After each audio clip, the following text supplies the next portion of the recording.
ka e thërriste prej kohësh këtë raport përfundimtar që të mbërrinte dhe po vononte.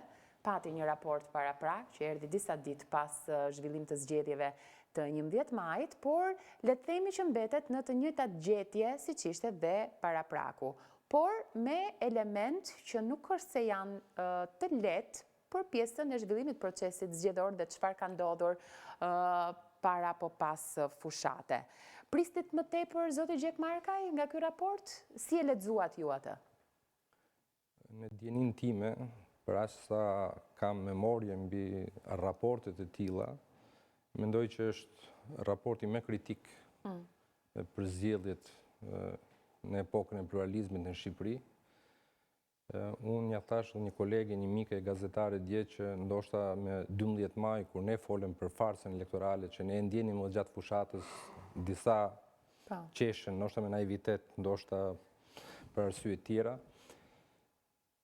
Ky raport i ka rrëzuar këto zgjedhje, ky raport ka vërtetuar gjitha denoncimet dhe akuzat e Partisë Demokratike. Praktikisht këto janë zgjedhje të rëna, janë zgjedhje të rënuara.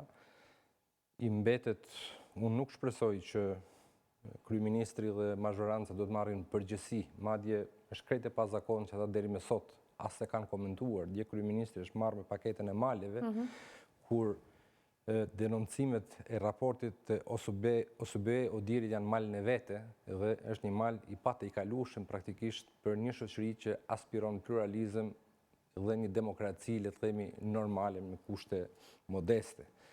Unë me lejen tuaj kam ndarë veç 6 apo 7 fjali, nëse më lejoni, thjesht për të krijuar idenë se çfarë ky raport ka për zgjedhjet.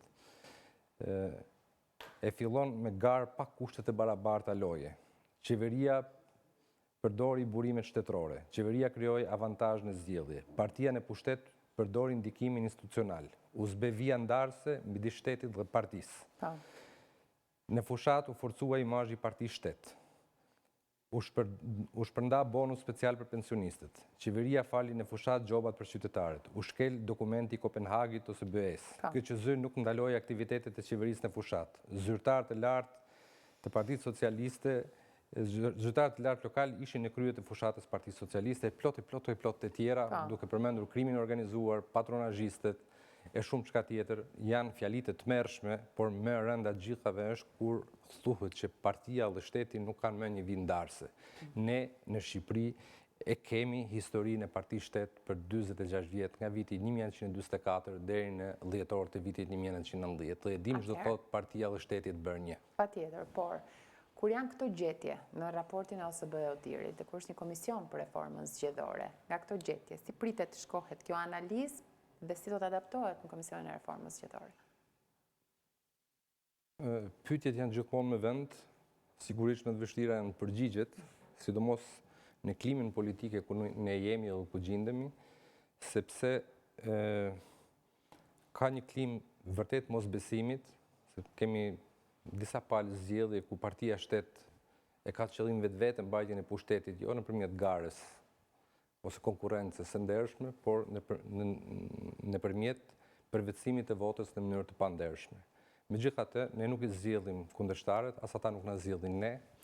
Jemi në një vend dhe është parim bazik parlamenti që ti du të bashkëtosh edhe me kundërshtarin, edhe me të ndryshmin. Në qoftë se ata, sepse këto 2 muaj, ndoshta ne do flasim, do kemi rast, çdo ditë bëjnë një hile dhe çdo ditë i heqin një drejt opozitës, nuk pranojnë kushtet që të ketë bashk kryetarësi, që të ketë veto, që të ketë asistencë ndërkombëtare të Komisionit Venecias ose OSBE Odirit e tjerë në këtë reformë, prania jonë fasad do të ishte e pavlerë. Në qoftë se ata bien dakord për këtë, i pranojnë këto dhe i rrinë këtij qëndrimi deri në fund, sigurisht që ne jemi të detyruar dhe duhet ta bëjmë së bashku një reformë zgjedhore të re e cila përmbush edhe rekomandimet e OSBE Odirit. E qartë. Zoti Gjek Markaj, flasim pak